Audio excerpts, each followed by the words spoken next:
여야 모두 찐 원내대표. 찐.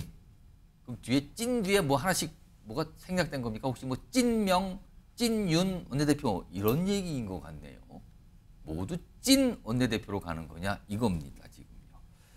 우선 민주당에서는요. 오늘 원내대표 후보들 보고 출마하실 분들 접수하세요 하는 날이 오늘 끝났어요. 근데 딱 한 분만 접수하셨다 그러네요. 다른 때는 복수로 서너 명씩 하셨는데 오늘은 딱 한 분만 접수를 했다 그러는데 그분과 관련된 최근에 목소리와 영상이 있습니다. 보시죠. 역시 어려운 지역에서 고생하다 저기 박찬대 최고위 오신 것 같은데 모범적인 네. 그 주인 잘 모시는 우리 후보 잠깐 오시죠. 자 우리 박찬대. 우리 박찬대 최고위. 네. 요새 바쁘실 텐데. 네. 지나가다 들렀어요.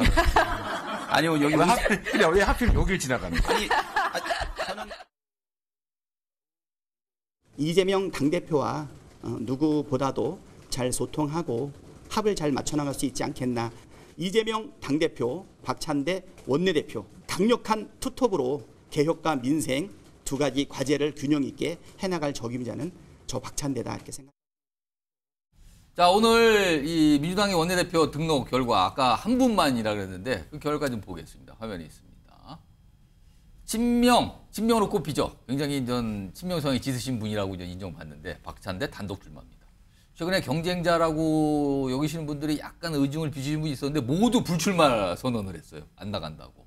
단독 출마예요. 그래서 이게 이제 5월 3일인가요? 날짜가 잡혔는데 의원들, 당선인분들이 찬반 투표를 했는데 여기는 누구를 뽑는 투표가 아니라 찬반 투표로 가는 거죠. 한 분밖에 안 나왔으니까요. 여기서 이제 과반 이상을 얻어야 선출된다. 근데 방금 전에 영상 전해드렸는데 거기서 이재명 대표 또 반응 보셨죠. 특히 표현이 주인을 잘 섬기는 분이다는 이런 표현이 있어서 굉장히 듣기에 따라서는 묘한데 윤기찬 국민의힘 법률위 부위원장, 이 경쟁 정당의 상황이에요. 이제 원내대표가 사실 중요하잖아요, 서로 큰 정당에서. 이거 어떻게 보십니까? 지금 이 상황. 박찬대 후보 하나인데. 글쎄요.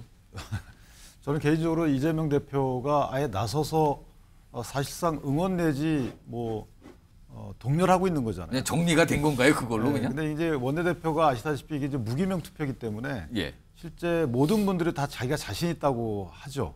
접촉을 해보면 나 당신 찍어줄게 다 이렇게 한단 말이에요. 자신 있다고, 그러니까 여러 명의 후보가 나오셨을 다 때 자신 있다고 네. 계산한표를 합하면 실제 의원 숫자가 많아요. 그래서 이재명 대표 입장에서 보면 체포동의안 표결 때 아마 트라우마가 좀 있으신 것 같아요. 그래서 본인이 이렇게 지지를 노골적으로 해도 정말 신뢰하는 사람한테 막상 여러 명이 나오게 되면 실제 표심이 어떻게 움직일지 모르겠다. 그러니까 아직까지는 좀 불신이 있는 것 같아요.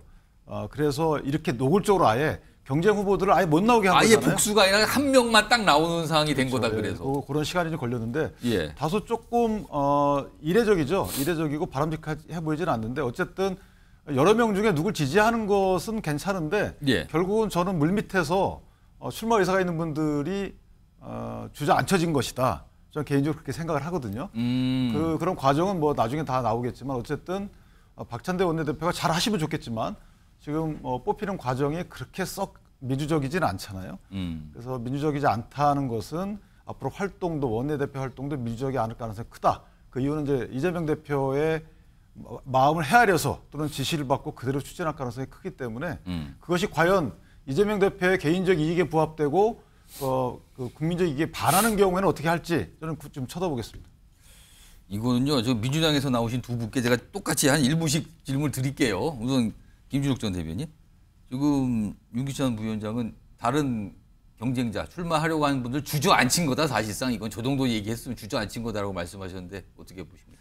사실 그렇지 않고요. 주저앉혔다라는 건 누구에게인가 외압을 행사했을 때 쓰시는 말씀이고 예. 이런 경우에는 자연스러운 교통정리라고 봐야죠. 근데 사실은 원내대표 할 때 한 명만 나오는 건 이례적 아닙니까? 이례적입니다. 2000년대 초반에 정세균 원내대표가 되셨던 때가 유일해 보이는데요. 그 이후에는 없어. 다 복수로 경쟁이 붙었는데. 경쟁했던 경우도 있는데 사실은 경쟁에 나서는 분들도 본인들이 이번에 반드시 당선되려고 하는 것도 또 있겠지만 그 외에 다음번 차기에 나서겠다라는 걸 미리 그 말씀하시려고 하는 경우도 많이 있거든요. 근데 이번 같은 경우에 사실은 이제 175석이라는 압도적인 예. 승리를 이제 민주당이 거뒀습니다. 그리고 나서 원내대표 경쟁이 과열되는 양상으로 이렇게 가게 되면 예. 지금 이긴 사람들 승리했다고 오만해진 건가? 또는 지금 다들 지금 이 민주당 안에 친명 아닌 사람들 어디 있습니까? 근데 다 뭐 친명 내전이다. 뭐 이런 식의 또 외부에서의 또 이런 그 프레임들 불필요한 오해들이 자꾸만 나아지고 있는데 예. 이런 부분들에 대한 과열 경쟁보다는 예. 자연스럽게 순서를 좀 그 조정하는 방식으로 정리가 된 게 아닌가라는 생각이 좀 들고요. 의원들이 누가 뭐 외압을 행사한다고 해가지고 나가려고 마음을 먹었던 사람들이 주저앉거나 하는 그런 식의 방식은 그 통용되지 않는 시대가 저희 민주당에서는 이미 그런 게 끝난 지가 아주 오래됐다 이런 말씀드립니다. 성주 부대변인. 네. 원내대표는 단독 출마예요. 이례적으로. 네. 근데 반면에 국회의장은 굉장히 많습니다. 하려고 하고 굉장히 강한 주장 내놓는데 여러분이 등장해. 너무 대조적입니다. 왜 이런 대조적인 모습이 나오는 겁니까? 뭐 이제 제가 이제 그 전 상근 부대변이면서 또 이제 정치 평론가 입장에서 제가 말씀드리면 예. 원내대표 선거가 조금은 비민주적이라고 비판하는 부분에 있어서는 분명히 그런 요인이 존재하죠. 예를 들면은 이 당원전 자료면을 봤을 때는 당 대표가 우연이지만 그 원내대표에 나가는 최고위원이 박찬대 의원을 유일하게 이날이 이제 윤석열 대통령한테 전화를 받은 그렇습니다. 날이죠. 전화 받고 난 그 직후예요. 그날 데일리 그 당원전에 있어서 당의 TV에서 이거를 했는데 소개를 한 거잖아요. 당원들한테. 그렇습니다.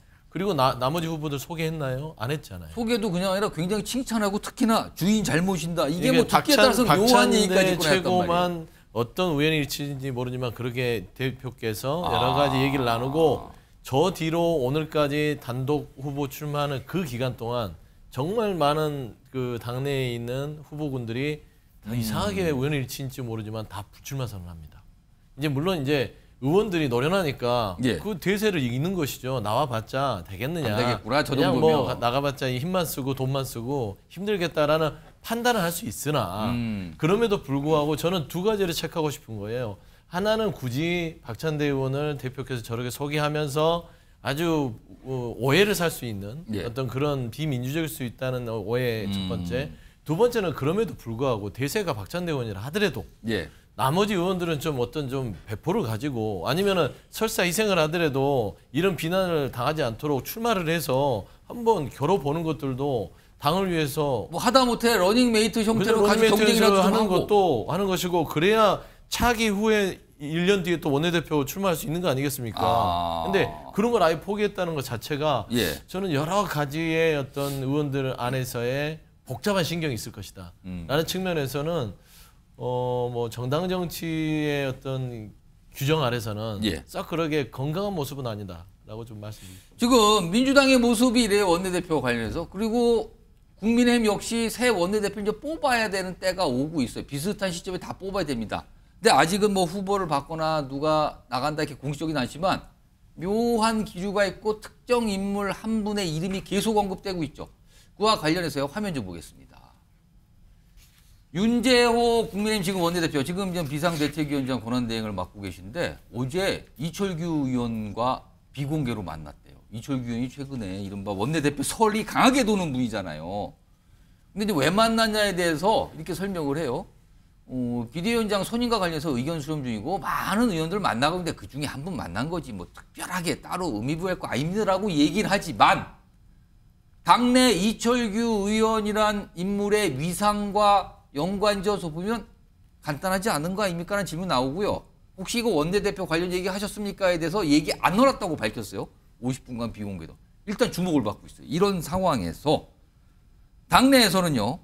이철규 원내대표 설과 관련해서 약간 찬반 의견이 이제 갈라지기 시작했습니다. 목소리 들어보겠습니다.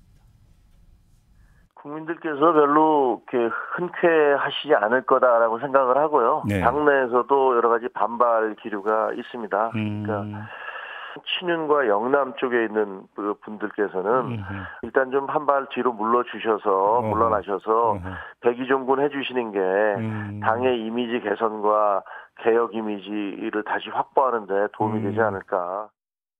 이철규 의원과 나경원 의원과는 그 이전부터 충분히 돈독한 걸로 알고 있어요. 수상력이나 이런 것들이 알겠습니다. 좀 중점이 된다면 두 분의 조합보다는 각각의 경쟁력이 지금 누가 더 원내대표로 경쟁력이 있느냐.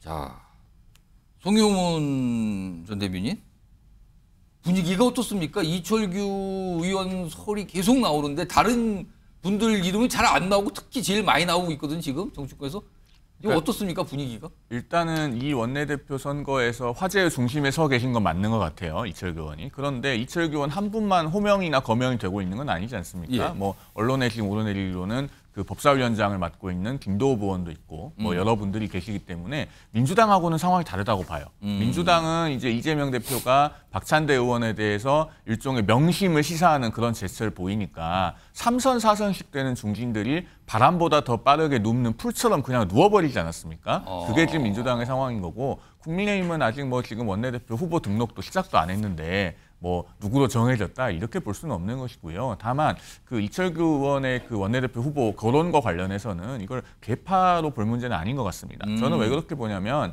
지금 그 108석의 소수 여당이 되었기 때문에 예. 이번 첫 원내대표의 가장 중요한 과제는 법사위원장 가져오는 겁니다. 냉정하게 말해서. 예. 지금 그 거대 야당이 전례 없이 그 국회의장, 법사위원장, 운영위원장 이런 거를 다 독식하겠다고 하고 있지 않습니까? 그러면서 지금 입법 절차에 있어서 어떠한 견제도 받지 않겠다는 태도를 노골적으로 보이고 있어요. 그런 과정에서 그러면은 지금 여당의 원내대표는 상당한 교섭력과 투쟁력을 가지고 예. 법사위원장을 일단 사수하는 게 정말 중요합니다. 원구성을 잘해야 되거든요. 그래서 아마 108명의 당선인들께서 뭐 제 개인적인 의견입니다만 예. 그 어떤 교섭력과 투쟁력, 그러니까 개인의 면모를 보고 투표를 하실 것이다. 저는 그렇게 예상합니다.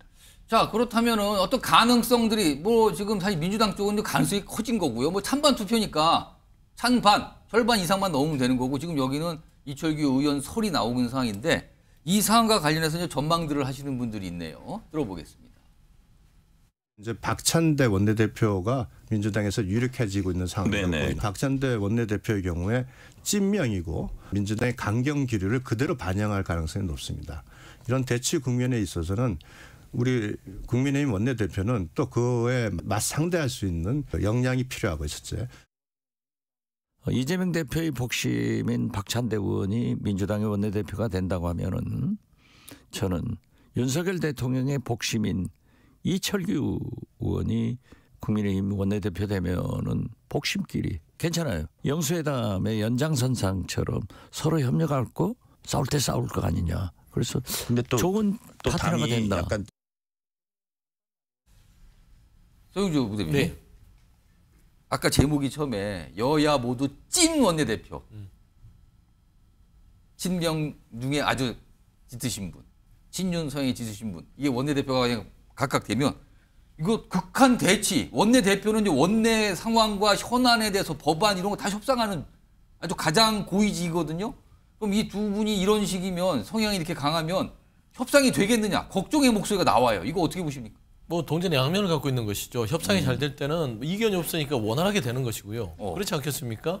예를 들어서 영수회담이 잘 풀려서 정말 이 협치하는 정국이 되면 찐윤, 뭐 찐명 이렇게 정해진 원내대표끼리는 그냥 일사천리 아니겠어요. 그런데 만에 하나 정말로 어떤 협치라든지 갈등으로 치닫는다. 이거는 이 글자 그대로 찐입니다. 예. 찐으로 이제 찐하게 붙는 거죠.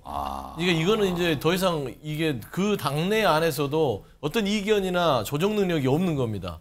그냥 이끌고 가는 거예요. 그냥. 그러면 이제 이 22대 국회 자체가요. 이 어떤 이 파국에 준하는 예. 협상의 여지가 없는 어떤 그런 상황이 오기 때문에 그러게 이 갈등으로 갔을 때는 말하자면 조국 혁신도 아까 말씀드렸잖아요. 다당제로 분화될 수 있는 그런 여건도 만들 수 있는 측면이 있지만 중요한 거는 굉장히 위험하다라는 것은 솔직히 뭐 눈에 보이는 거 아니겠습니까?